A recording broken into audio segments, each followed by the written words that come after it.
برنامه سیاسی و تحلیلی دیدگاه. سلام و درودی به همتا به شما تماشابینان گرامی قدر ما. در برنامه تحلیلی دیدگاه شوکتی محمد با شما هستم. امروز در برنامه درباره ترس مقامات از روزنامه‌نگار مشهور تاجیک دلیر شریپوف صحبت میکنیم. دادستانی کلی تاجیکستان دلیر شریپوف را برای جامعه خفناک دانسته پیشنهاد اداره زندانها را درباره به محبس سکونتی گذراندنش رد کرده است. بیایید این مسئله را با هم پیگیری میکنیم. خوب ببینیم چرا اینقدر مقامات دادستانی از دلیر شریپوف خوف داشته است. روزنامه‌نگار دلیر شریپوف از جانب دادستانی کل تاجیکستان برای جامعه خفناک نامیده شده پیشنهاد اداره زندانها را درباره به محبس سکونتی گذراندن او رد کرده است. در این باره رادیوی آزادی با استناد به پدر روزنامه‌نگار عبدالمنان شریپوف خبر می‌دهد. پدر دلیر گفته در زندان ناحیه یاوان به او نامه از دادستانی کل را نشان دادند که در آن آمده است با سبب برای جامعه خفناک بودن دلیر شریپوف برای گذرانیدن به محبس سکونتی اجازت داده نمی شود. 2 ماه قبل مسئولان اداره زندانها با دادن خصلتنامه مثبت به این روزنامه‌نگار خواستار گذراندن او به محبس سکونتی شده بودند.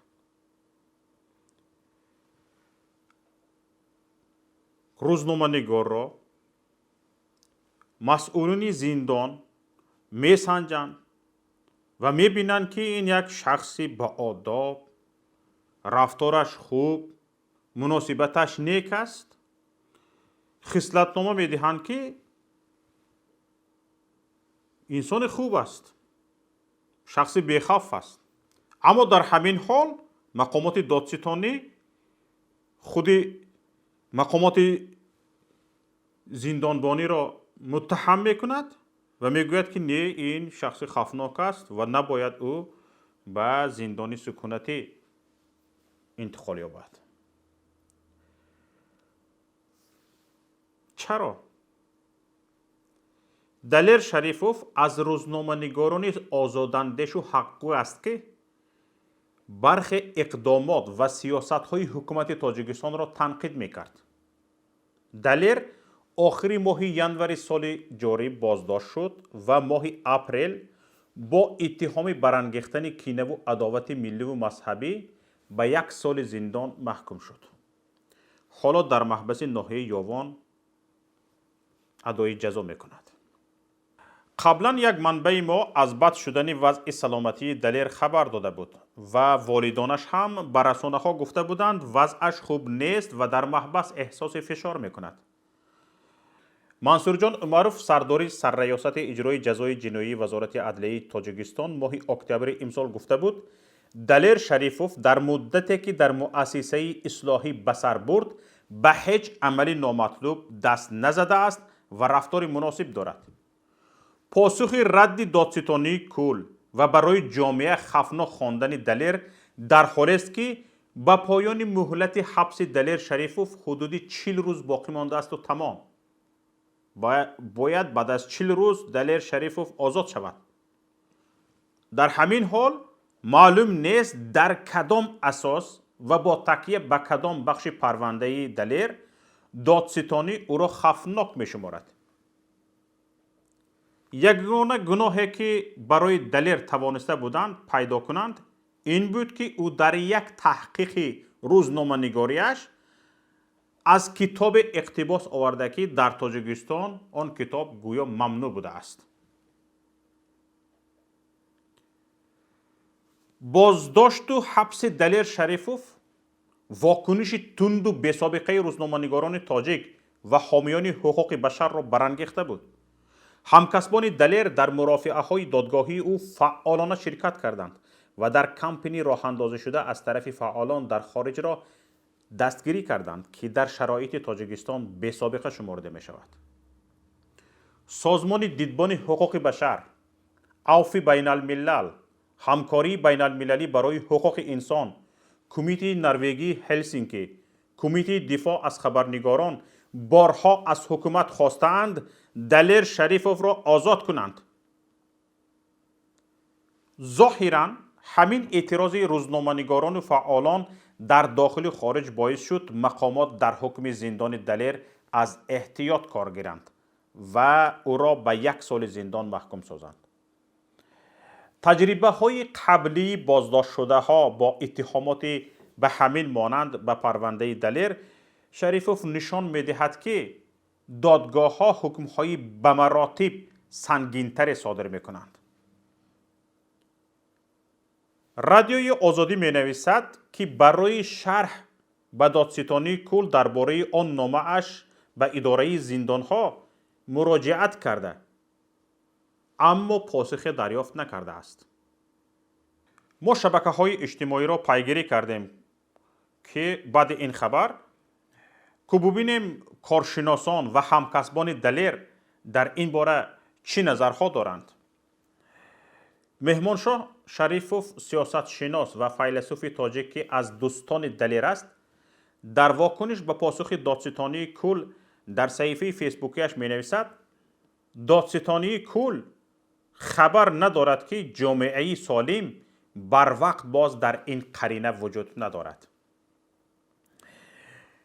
مهمانشاه شریفوف میگوید وضعی به وجود آمده در کشور را که به تصمیم ها و پاسخ های این چنین آورده میرسانند واقعیت درشت روانی که حاصل بحران دوامدار در سرزمین است از فتنه های آب میخورد که بی‌قابلیتی، بی‌صلاحیتی، بی‌فرهنگی و فساد زدگی الیت سیاسی به وجود آورده است. به گفت مهمانشاه شریفزاده مردم از آن نگرانی دارند که از دست الیت سیاسی تاجیکستان هیچ کاری نمی آید زیرا آلوده به فسادند و تا جای خود مؤلف این واقعیت هستند. گذشته از این در چنین جامعه ضعیف و آسیب پذیر هر گونه گروه مافیازی می تواند صاحب قدرت شود و یا برعکس احتمال آنهایی که در منصب هستند و به قانون، حقیقت و ارزش و آرمانهای این ملت و دولت ایمان ندارند خود به گروه مافیازی تبدیل می یابند. ظفر صوفی شاعر و روزنامه‌نگار مؤسس گروه رسانه‌های آزادگان که دلیر شریفوف هم آنجا کار کردند ما چند نظرهایشان را در شبکه‌های اجتماعی خواندیم و حالا بیایید از زبان خودشان میشنویم چون ایشان مهمان برنامه امروزه ما هستند. استاد ظفر درود بر شما و خوش آمدید به برنامه دیدگاه. درود خدمت شما و بینندگان ارجمندتان. اولین چیزی که میخواهم از شما پرسم این است که دلیر شریفوف از جانب دادستانی کلی تاجیکستان برای جامعه خوفناک نامیده شده پیشنهاد اداره زندانها را درباره به محبس سکونتی گذراندنش دادستانی رد کرده است. منظور دادستانی از به جامعه خطرناک گفتنش به نظر شما چیست و دلیر چی خطری به جامعه داشته میتواند؟ ببینید فکر میکنم برای دلیر و افراد مثل دلیر که در تاجیکستان با وجود همه مشکلات و قانون شکنی هایی که از جانب نظام حاکم می دیدند و شاهدش بودند باز همچنان به وجود عدالت و دادگاه عدالت محور باور داشتند تا جای فکر میکنم این حکم دادستانی یک ضربه خیلی سخته بود، باورشان شکست و اگر اینطوری بگیم این باور و اعتمادی که به این نظام دادگاهی بود شاید بگفت که دیگه تبدیل شد به یک جسد که آخرین خاک بالای این جسد دادستان کل با این حکم خودش ریخت. خب ببینید که این حکومت همیشه از حرف راست میترسید و حرف راست را خوفناک تلقی میکرد. از این دیدگاه دلیر و افراد مثل دلیر که رسالتی حرفه‌ایشان را انجام میدادند و انجام میدهند برای این حکومت میتواند خطرناک باشد، خطرناک تلقی بشود، هرچند که اونا با رسالت خودشان هیچ گونه خطری به جامعه نمیارند. اگر اونا خطری هم میارن فقط به این دوستها، فسادکارها، جنایتکارهایی که امروز در لباس مقامات دولتی جنایتشون انجام میتن، دزدی میکنن، غارت میکنن، خیانت میکنن و اینا هن که به حساب برای جامعه تاجیکستان خطرناکن. من در سیمای دلیر و افراد مثل دلیر که واقعا صادقانه وطنشان را دوست می‌دارن، ملتشان را دوست می‌دارن، هیچ خطری برای جامعه تاجیکستان نمی‌بینن. خطر اینه که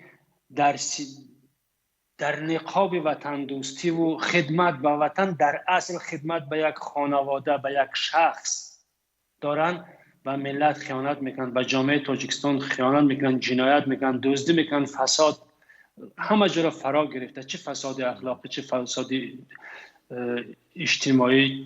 ببینید استاد، ده ها روزنامه‌نگاران با دلیل نبودن فضای باز برای فعالیت روزنامه‌نگاری تاجیکستان را ترک گفتند. اما دلیر آنجا ماند و با باوری به مقامات فعالیتش را ادامه داد. اما نتیجه این شد که وضعیتی که امروز دلیر دارد. به این چی گفتنی هستید؟ خب ببینید، در اول صحبت من اشاره به این نکته داشتم، چون واقعا دلیر تمام تلاشش بر این بود که در وطن باشد و در همونجا بتواند کار برای بهبود جامعهش انجام بده، یعنی که رسالتی کسبیش هم روزنامه نگاریش صادقانه انجام بده و اعتمادم داشت که هیچ کار نمیشد و متاسفانه دیدم که اون اعتمادش شکست و برای من ببینید الان روحیه دلیر، وضع روانی دلیر را تصور میکنم و برام خیلی سخت است، چون من دلیر را شاید از خیلی دیگر روزنامه نگارا و برادرها و خواهرایی که هستن بیشتر میشناختم، چون اون از نزدیکترین دوستای من بود، از نزدیکترین همکارای من بود، از میشد که تا جای شاگرد ما بود. حالا من براش خیلی دلم میسوزد و درک میکنم که چقدر برای دلیر سخت است، چون همه شاید آخرین اعتمادی که من تصور میکنم آخرین اعتمادی که شاید داشت اینا شکستن با این کارشون. من نمیدونم اینا پیش وجدانشون چجوری جواب میتن. خدا خیرشون کردین مسئولین اداره زندانا را که آمدن دیدن که واقعا دلیر هیچ آدمی نیست که خطرناک نیست، آدم خوبی است، واقعا آدم خوب است، صادق است. آمدن براش یک توصیه نامه خوب نوشتن، که توصیه نامه مثبت نوشتن که این هیچ بدی برای جامعه ندارد. اما امروز میبینیم که دادستانی این حکم صادر کرده. در هر صورت من فکر نمیکنم که این حکم از طرف دادستانی کل یا از شخصی یوسف رحمان که حتما امضا گذاشته از طرف اون باشد. اینجا نهادهای دیگری هستند که امروز متاسفانه کشور تا جای در قبضه ایناست و دادستانی هم تا جای با هماهنگی و پیشنهادهای اون نهادها این کار کرده و با شکستن باور خیلی سخت است. من عرض کردم دلیل وضعیت خوب روانی نباید داشته باشد، طبیعی است که، اما باور نکردن هم این که مثلا مثل ما و مثل دیگران در خیلی دیگه نهایت کار که دیدن که نمیشود رفتن از وطن هم راستش من هنوز هم بر این نظرم که راه نهایی نیست، باید که در وطن بود و تلاشای کردم و چون میبینیم که اونجا دیگه یه ماشین دهشت است، ماشین وحشت است، هیچ امکانی با اون هم کاری کردن، هماهنگ بودن، نمیدونم یه طریقی که هر رسالت انجام دادن علاج ندارد. اینا هر چی خودشان میخواهن اونو میخواهن پیاده کنن، اینطوری هم نمیشه. با این فشارهایی که روی جامعه آوردن عاقبت اینا من مطمئنم که وای است. اما برای دلیر همینقدر میتونم فقط بگم که خدا صبر بده دیگه، هیچ چیزی مثلا چون همه را شکستن، تمامی آخرین چراغایی که وجود داشت در گویم که چراغای امیدی که برای دلیر وجود داشت اینا گرفتن شکستن، اما خدا را شکر که زیاد نمانده، 40 روز بیشتر نیست برای رهایی دلیر و امیدوارم که این کاری که کردن یک بهانه برای ادامه داشتن بازداشت دلیر نباشه، در زندان نگاه داشتن دلیر نباشه. ببخشید، امیدوارم که اینطوری نشه. گفتید که نه جامعه بلکه خودی مقامات از حقگویی های دلیر خف دارند. مقامات از دلیر چی خف دارند؟ ببینید اصلا خودی گفتن که یک روزنامه‌نگار خطرناک است و خوفناک است، خنده آور است. این دلیل بر ترس نابجای مقامات تاجیکستان است. یک روزنامه‌نگار چی کاری میتواند بکند؟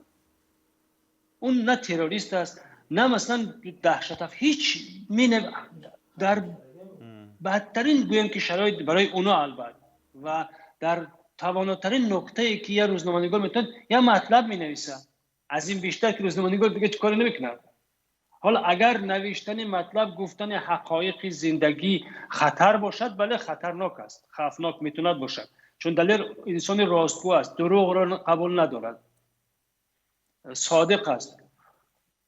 در داخل زندان اون خطر هیچ خفی نداره. داخل زندان که مسئولین زندان نوشتن که اداره مسئولین زندان نوشتن که اون هیچ خطری ندارد و با مردم اطرافش، یعنی با زندانیان دیگه و با مسئولین زندان مناسبت خوب داشته، یعنی توصیه‌نامه خوب نوشتن. از این نظر برای اون در زندانش خطری ندارد.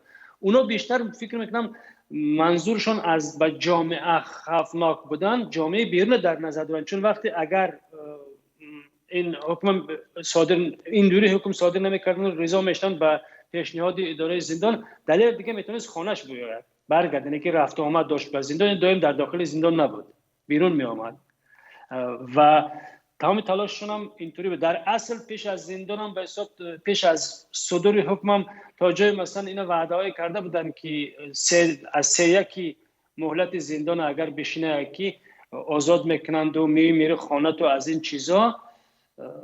دیگه متاسفانه هیچ کدامی از اونایی که قانون اینطوری است، اما قانون اینا اجرا نکنن. قانون هر وقت که خودشون بخوان به نفع خودشون اگر هست اجرا میکنن و هر جایی که خودشون نخوان متاسفانه اجرا نمیشه در تاجیکستان. خب بهتر که از من میدونید، شنونده و بیننده شما هم که میدونن که در تاجیکستان چه خبر است.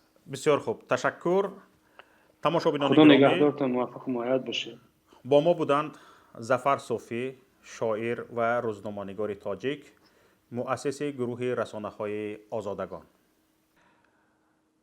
ظاهراً عباره برای جامعه خفناک در فهمش دادستانی کل و دادگاه‌ها و دیگر مقامات تاجیکستان از فهمش و درک خود جامعه، چی جامعه داخلی و چی بین المللی، کاملا فرق می‌کند.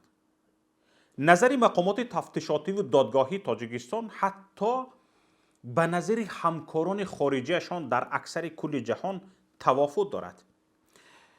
برای مثال، طبق اطلاع خبرگزاری از اپیولوس که امروز نشر شده است، دادگاه ناحیه حصار حسن الدین عبداللایف، مرد 42 ساله را که در تجاوز به ناموس دخترچه 12 ساله گناهکار دانسته می شود، از تالار دادگاه آزاد کرده است.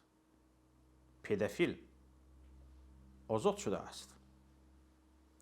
این نفر که طبق گفته والدان دختر همسایه اشان بوده است، نابالغ را سال 2019 در عاقل تجاوز می کند و دختر از ترس به کسی چیزی نمی گوید. بعد 7 ماه شدن طفل در بطنش، بی دختر نابالغ از آنچه که به سر نبیره‌اش آمده است آگاه می شود.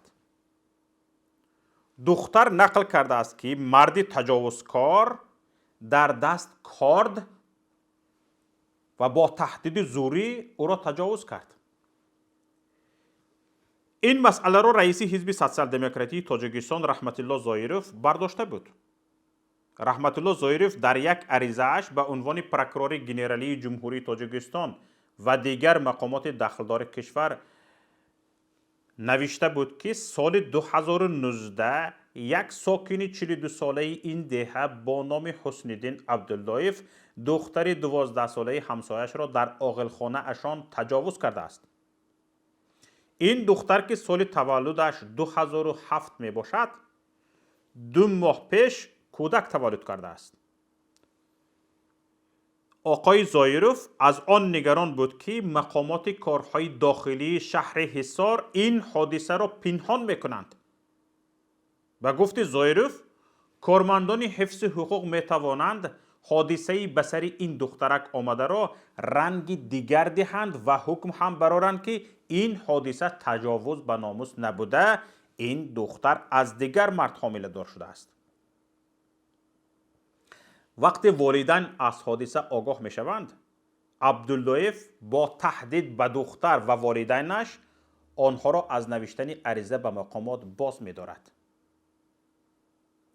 تماشابینان گرامی، شاید اینجا سوال به معنی شما آمده باشد که دادستانی کل در این مسئله چه دخل دارد در مسئله دلیر شریپوف؟ پاسخ ما این است که دادستانی کل از اول حادثه در جریان آن بود و در آزاد شدن پدافیل عبداللطیف هم کمک کرده است.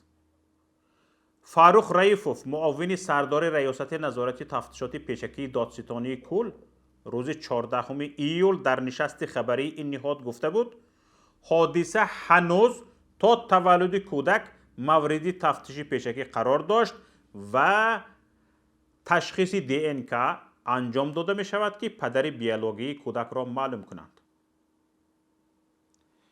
درباره این تشخیص رهبر فوند جمعیتی تشبث حقوقی گلچهره رحمانووا که حمایه حقوق جانب جبردیده را به دوش دارد به آزیا پلیس میگوید که در جریان آموزش پرونده جنایی معلوم شد که تشخیص خون را از تجاوزگر همشیره شفقت به حضور شاهدان گرفته است.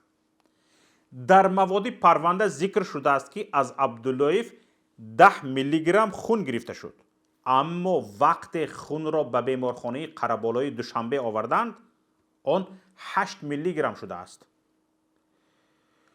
در ما این سوال پیدا شده است 2 میلی گرم خون کجا شد؟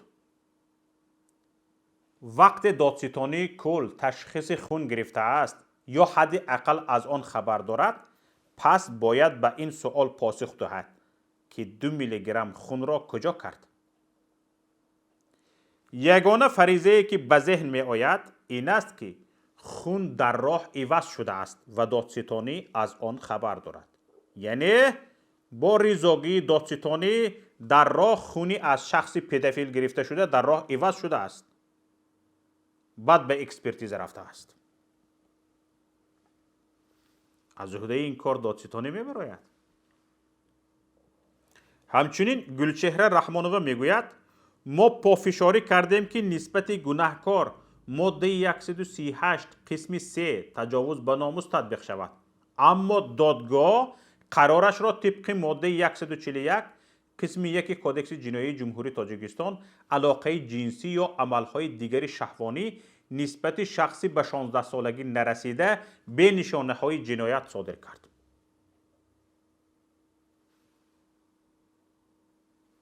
در دست خودشان چه خیل خواهند همین خیل. دادستان کل باید به این سوال هم پاسخ گوید که چگونه توانسته است در درست کنی مرد 42 ساله به ناموس دخترچه 12 ساله نشانه های جنایت را نبیند. از عجابت های این پرونده این است که قرار دادگاه همگی در 1.5 روز صادر شده است. قرار دادگاه همگی در 1.5 روز صادر شده است. یعنی پرونده به این چگیلی و بزرگی و پرصدا دادرس در 1.5 روز آموخته روز دوم مرافعه قرار خود را صادر نموده است. و آخرین سوال ما به دادستانی کل، اکنون بگویید که دلیر شریفوف به جامعه خفناک است یا یک پدافیل؟ امیدواریم به این سوال ما جواب خواهید گفت. چیزی دیگر، دائما مقامات میگویند که ما از دور ایستاده شما را گپ میزنیم، شما را تنقید میکنیم. از اروپا ایستاده شما را تنقید میکنیم و در همه سامانه و رسانه های شما گفته می شود که ما از دور گپ میزنیم و باید آمده در داخل مسئله های داخلی را حل کنیم. نفری که به شما باور کرد، نفری که به شما اعتماد داشت و از کمبودی های جامعه می گفت، تقدیرش این شده که وضعیتش این شده که حالا دارد، یعنی همین دلیر شریفوف. پس به کجای شما باور کرده می شود؟ پس به کجای شما می توان باور کرد؟ به چه حرف های شما می توان باور کرد؟ این سوال ها باید پاسخ داشته باشند که باور دارم به یگان تا از شما جواب ندارید. حالا تماشابینان گرامی، پیش از خیرخوش خواهش میکنم تکمه لایک را پخش کنید. نفرانی که آبونه نشده اید لطفاً به تکمه آبونه انگشت زنید. همچنین پخش تکمه زنگوله به شما امکان میدهد که از پخش نوارهای ما در یوتیوب در حال با خبر شوید. نفرانی که این برنامه ما را از شبکه‌های ماهواره‌ای تیپلیوس تماشا میکنید لطفاً نظر و ملاحظه های خود را به رقمی که در نوار میبینید توسط پیام فرستک های تلگرام، ایما، واتساپ و وایبر گسیل کنید. ما هر یک فکر و پیشنهاد شما را برای پیشروی خود استفاده میبریم. در پناه الله بمانید. خیر، با امید دیدار در هفته دیگر.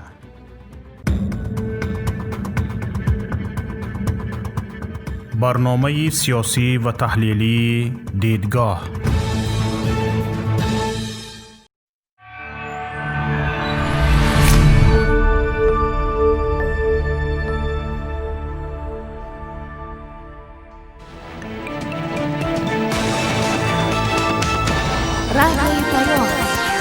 در فضای سیاست صدای جدید. رادیوی پیام. علم، فرهنگ، نوید. رادیوی پیام. مشورت، بحث، گفت و شنید. در تمام دنیا روی رسانه اینترنتی رادیو پیام .net